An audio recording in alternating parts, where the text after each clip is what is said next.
안녕하세요. 저는 현재 나이 40대 초반이고 내년에 초등학교 들어가는 아들 하나 키우고 있는 워킹맘입니다. 사실 저는 재혼이에요. 한 번의 이혼 경력이 있습니다. 남편은 초혼이고요. 너무나 좋은 남편과 따뜻한 시댁 만나 과거의 아픔은 모두 잊고 아들 하나 낳아 너무나도 행복하게 잘 살고 있습니다. 한 번의 결혼 실패는 저에게 참 많은 교훈을 준 것 같네요. 다시 생각하면 마음이 아직은 아리고 쓰리지만 그래도 이혼한 지 이제 거의 10년이 다 되어 이야기를 한번 꺼내볼까 합니다. 전 남편 생각하면 치가 떨리지만 그래도 그 인간 파멸의 끝으로 몰린 걸 보고 이혼하게 되어 큰 미련은 안 남네요. 그럼 이야기 시작해볼게요. 저는 대학병원 간호사였습니다. 남편도 같은 대학병원에 근무하는 사람이었고 사무직이었어요. 병원 총무팀에서 일하고 있던 차장급이었습니다. 같은 병원이라 하더라도 의료직에 있는 사람과 사무직에 있는 사람은 만나기가 어려운데 건너 직원 통해서 인사하며 지내다가 가까워졌고 서로에게 호감이 생겨 연애를 하게 되었습니다. 그렇게 2년 반 정도의 연애를 하다 결혼을 했는데 사귈 땐 저에게 참 잘하던 사람이었습니다. 책임감도 강했고 듬직했어요. 저는 장녀였고 집에서 저에게 거는 기대가 크셨습니다.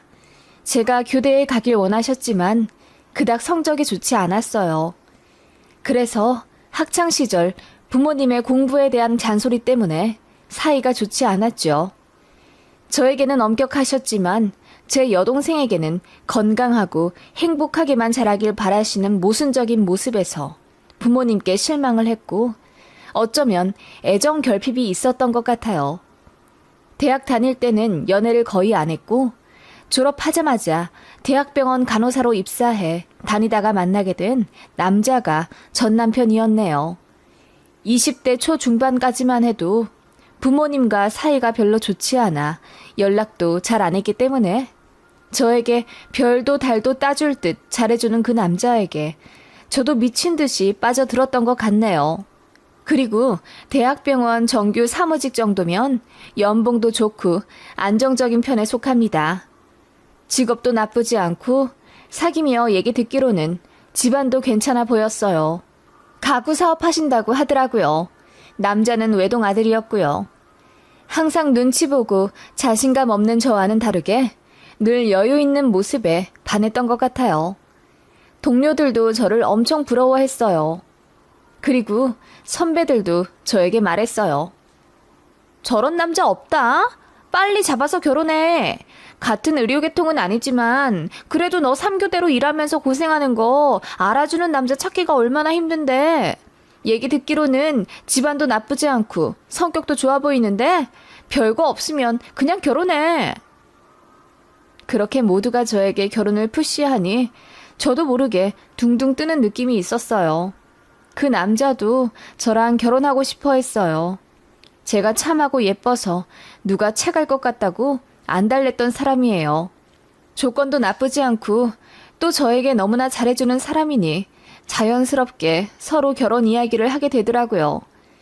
귀한 아들이라 시부모님께서 간섭을 많이 하실 것 같긴 했는데 아니나 다를까 솔직히 말해 쿨한 분들은 아니셨어요.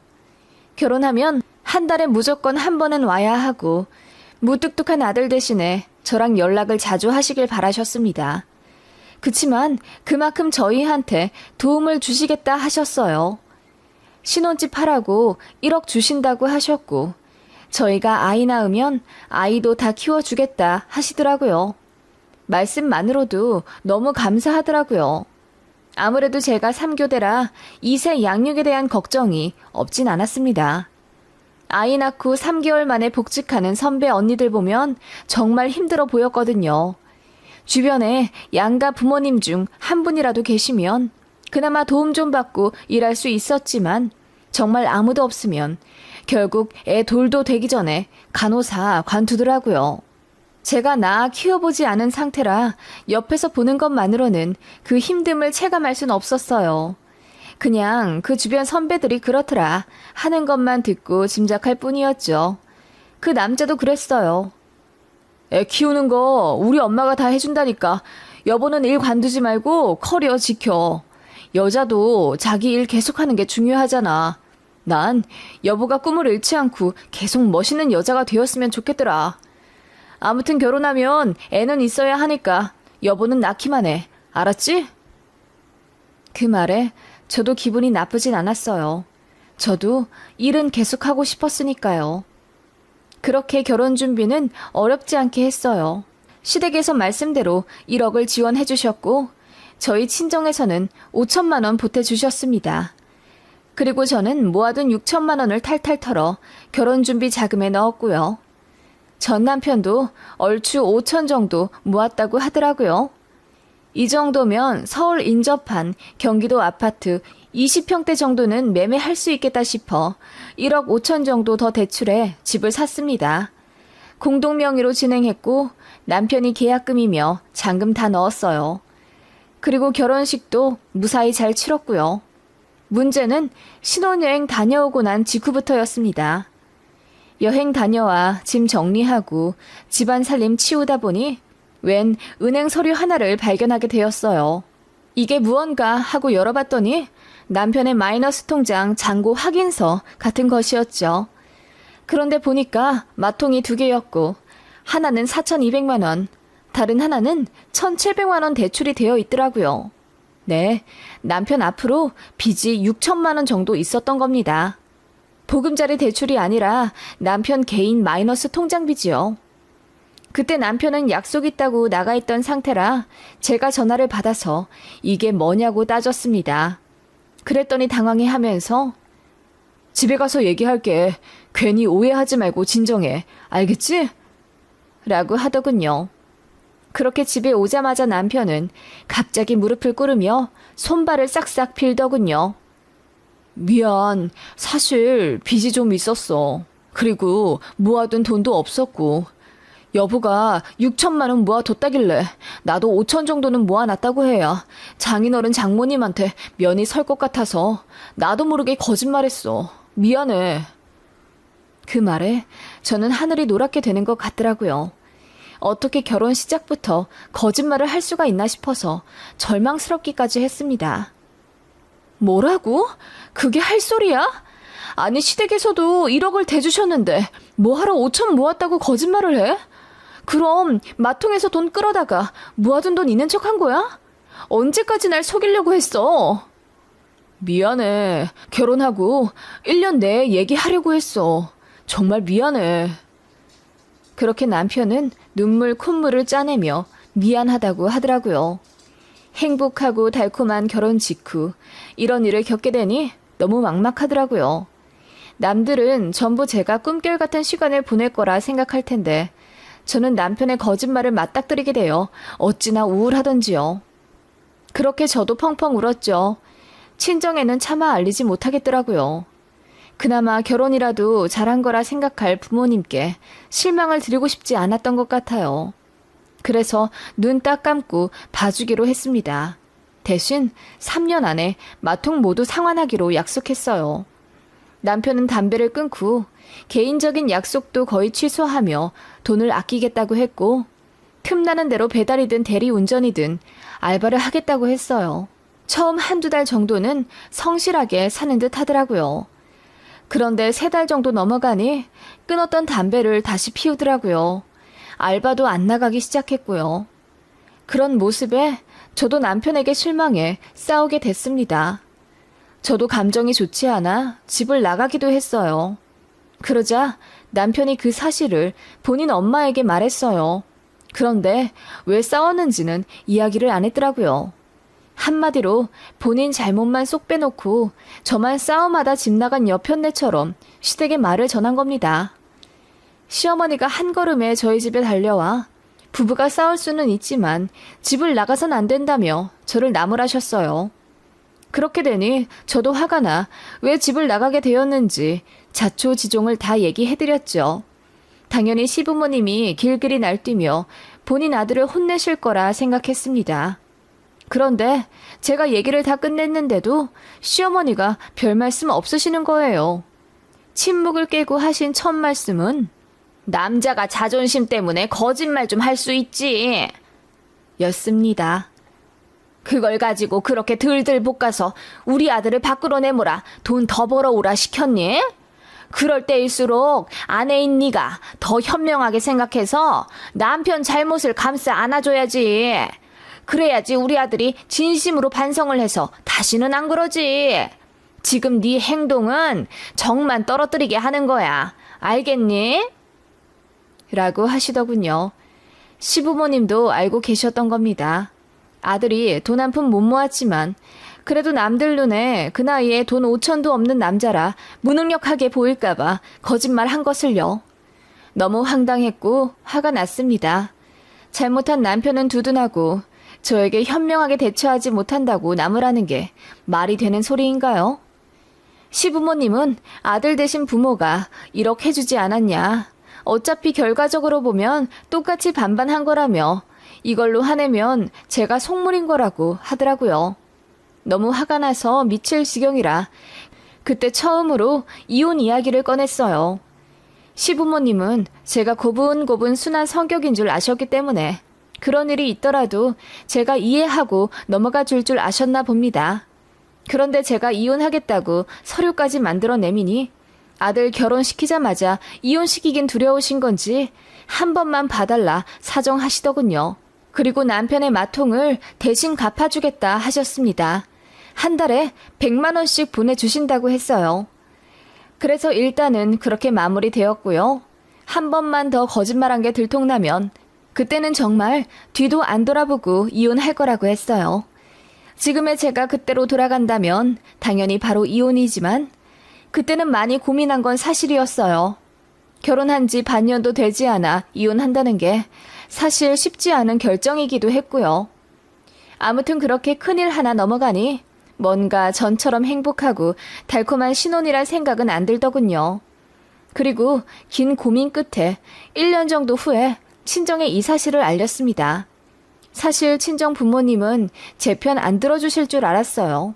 항상 저한테 혼내고 화만 내셨던 부모님이라 이번 일 역시 제대로 알아보지 못하고 결혼한 제 탓을 할 거라는 생각이 있었거든요.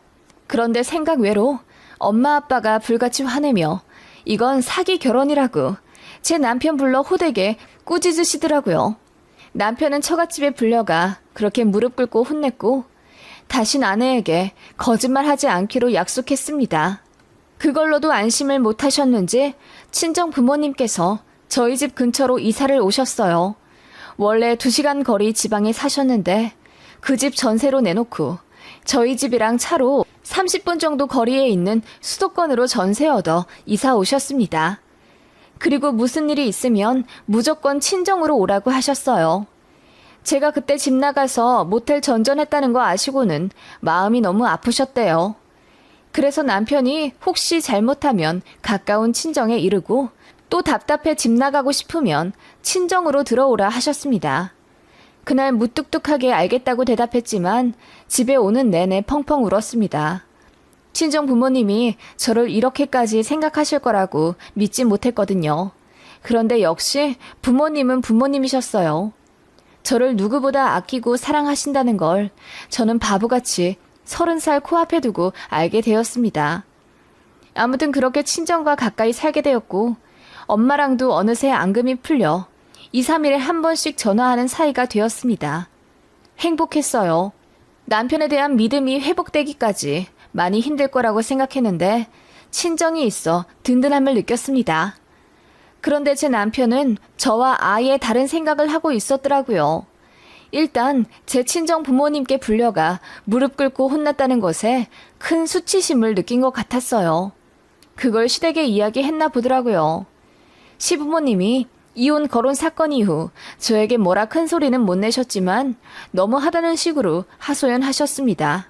아무리 사돈댁에서 화가 나셨다고 해도 그렇게 우리 앞에서도 무릎 꿇고 혼나본 적 없는 우리 아들을 불러서 그렇게 혼을 내신다니? 혼날 일이 있으면 혼나야죠. 어머님도 저를 딸처럼 생각하신다고 하지 않으셨어요? 우리 친정 부모님도 마찬가지예요. 사위를 아들처럼 생각하시나 보죠.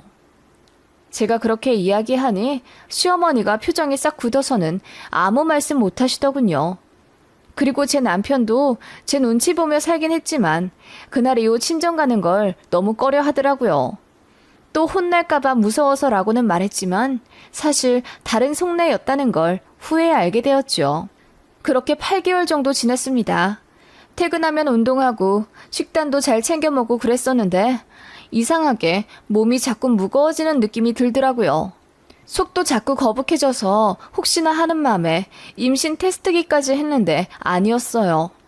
그래서 혹시 몰라 건강검진을 받았는데 간 수치가 엄청 올랐더라고요. 그리고 엎친 데 덮친 격으로 제가 그때 횡단보도에서 접촉사고를 당했거든요. 무릎이 갈려서 수술까지 했어요. 그래서 몸이 너무 안 좋아 출근을 자주 못하게 되었고 결국 장기 휴직을 신청했어요.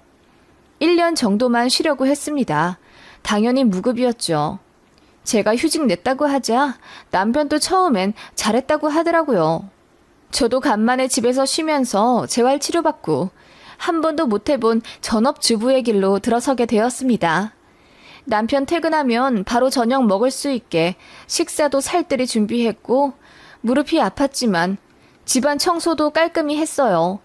아이가 없어서 그런지 집안일을 열심히 해도 시간이 남더라고요. 그래서 도서관에 가서 하루에 2-3시간 정도 책 보는 시간도 가졌습니다. 그런 제 모습에 남편은 뭔가 점점 불만을 가지는 것 같았어요. 그리고 카드를 다시 만든다는 핑계로 생활비 카드를 가져가더니 돌려주지 않았습니다. 필요한 게 있으면 본인한테 말하라고 하더군요. 그리고 저녁 장 보는 걸 본인이 시키더군요. 그런데 너무나 모자라게 시키는 바람에 제가 점심에 먹을 게 없었어요. 그래서 카드를 다시 달라고 하니까 이 핑계 저 핑계 대며 카드를 주지 않았어요. 그리고 반찬 투정을 하기 시작하더라고요. 반찬이 어제랑 똑같은 게 있네? 오늘도 멸치볶음이 올라와 있으면 어떻게 해? 어제랑 다른 메뉴로 올려야지. 아니, 찌개에 반찬 5개 했는데 왜 그래?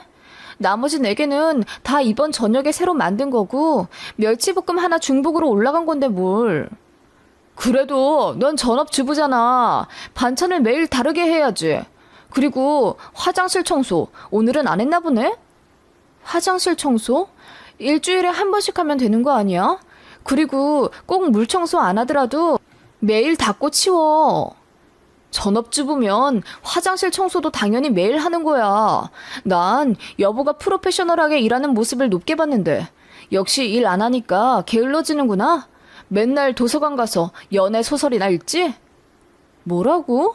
지금 그게 무슨 말이야? 연애 소설만 읽는다니. 고전 소설이 왜 연애 소설이야? 그리고 몇 년 동안 열심히 일하다 몸이 안 좋아져서 잠깐 쉬는 건데 말을 왜 그렇게 해? 저도 화가 나 따지니 남편이 자기도 억울하다고 하더라고요. 난 전업주부랑 결혼할 생각 없었어. 무조건 맞벌이 하려고 했다고. 우리 지금 대출도 있는데 빚을 어떻게 갚을 건데? 같이 벌어서 갚아야지. 너 무임승차 하는 거야 지금. 무임승차라니? 말 참 이상하게 한다. 5천만 원 있다고 거짓말치고 결혼했다가 들켰을 때랑은 완전 다른 태도네? 내가 일 관두니까 만만해? 너 자꾸 그 얘기하는 거 너무 무서워. 그래서 결국 우리 부모님이 갚아주셨잖아. 그리고 안 갚아주셨어도 어차피 쌤쌤이었어. 우리 부모님은 1억이나 해주셨는데 뭘. 게다가 나 장인어른 장모님한테까지 무릎 꿇고 혼났다. 그 정도면 됐지. 왜 이렇게 자꾸 옛날 얘기 꺼내서 날 죄인 만들어? 남편은 길길이 날뛰며 저에게 뭐라고 하더라고요. 그래서 결국 싸움이 잦아졌습니다. 1년만 쉬기로 했는데 남편은 그냥 반년 정도만 쉬다가 다시 복직하라고 난리를 치더라고요. 그리고 시댁에서도 남편의 빚을 대신 갚아주기로 했던 약속을 안 지키셨어요. 월 100만 원씩 보낸다더니 제가 일 관두자마자 안 보내셨습니다. 자꾸 돈 보내주면 제가 더 일 안 할 거라 하시면서요. 정말 서럽더군요. 제가 집안일 다 팽개치고 논 것도 아니고 몸이 아파 치료 다니면서도 집안일 게을리 한 적 단 하루도 없었습니다. 매일 영상 보며 요리하고 집 싹싹 치우며 살았는데 돈을 못 번다는 이유로 갑자기 이렇게 구박을 받다니요. 더 황당한 건 남편의 친정에 대한 태도였습니다. 제 친정이 저희 집 근처로 이사 왔다고 했잖아요. 그래서 시댁이랑 친정 둘 다 한 달에 한 번씩은 가게 되었습니다. 그런데 남편이 불만을 갖더라고요. 시댁은 원래 한 달에 한 번씩 가기로 약속하고 결혼한 거지만 제 친정은 결혼하고 나서 갑자기 가까이 이사와 부담스럽다고요. 그래서 똑같이 한 달에 한 번씩 가는 건 좀 아닌 것 같다고 하더군요.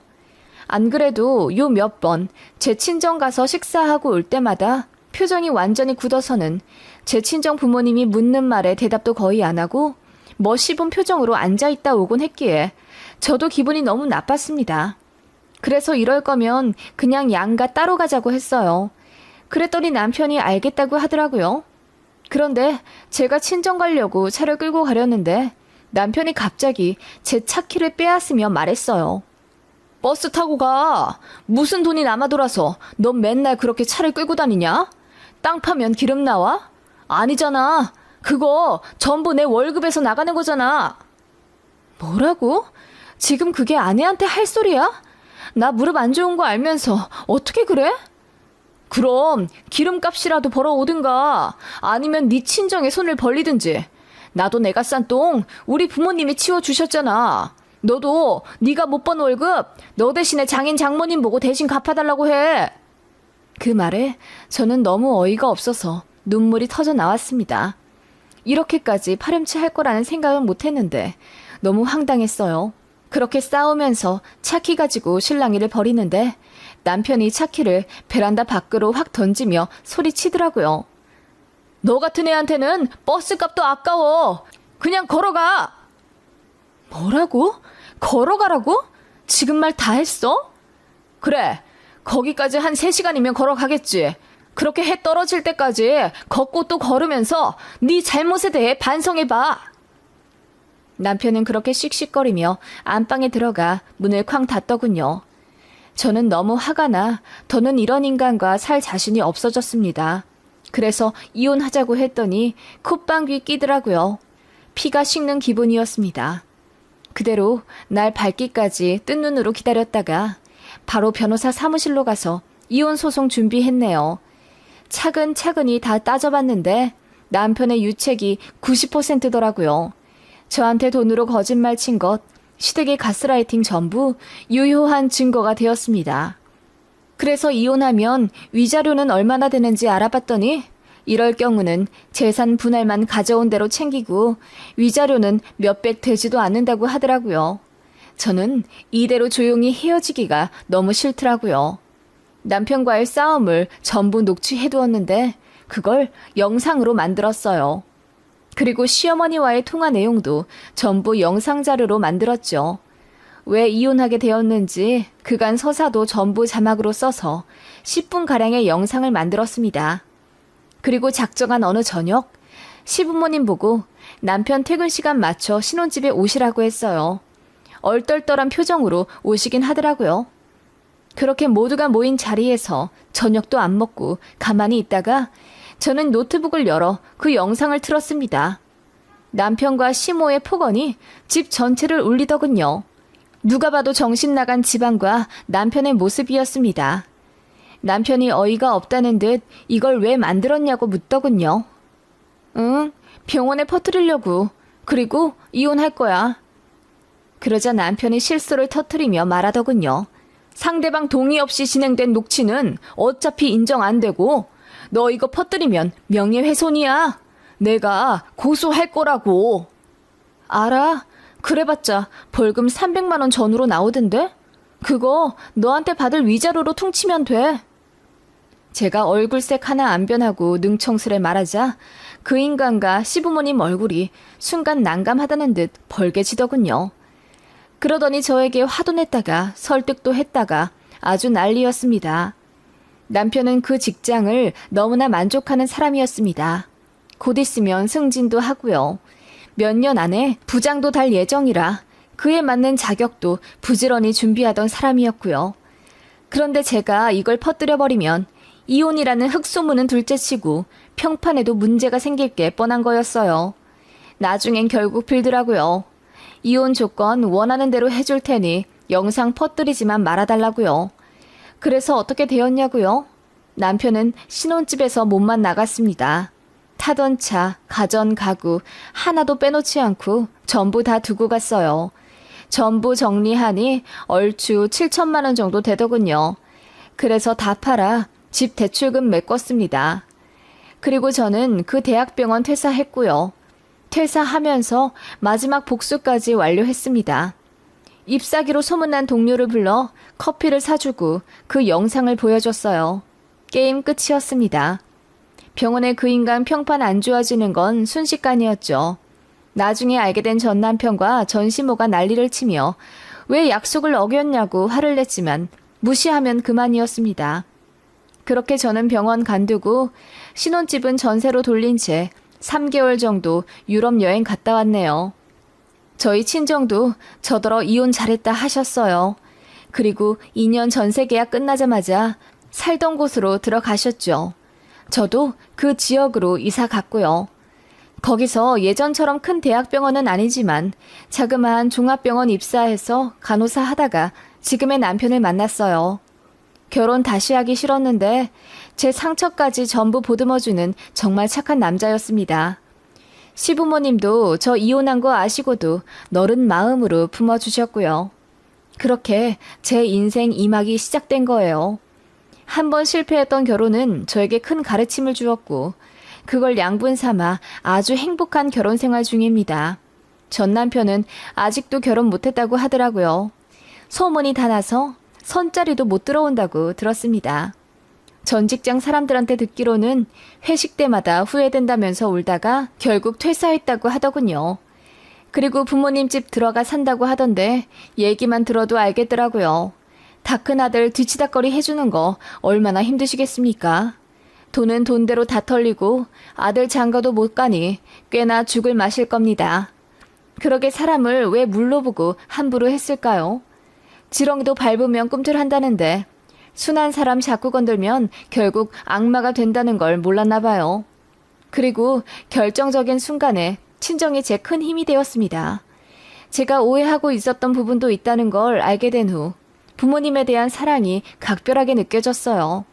그래서 친정 부모님께도 정말 잘하는 효녀 되려고 노력 중입니다. 그 인간은 저에게 이혼이라는 흠을 남겨주었지만 결과적으로 저는 부모님과 화해했고 더 좋은 가정 만들 수 있는 기회를 얻게 되어 얼마나 다행인지 몰라요. 그리고 전 남편과 살던 제 명의집은 그 이후로 집값이 어마어마하게 올라 거의 10억 가까이 되었답니다. 인생사 참 모를 일이죠.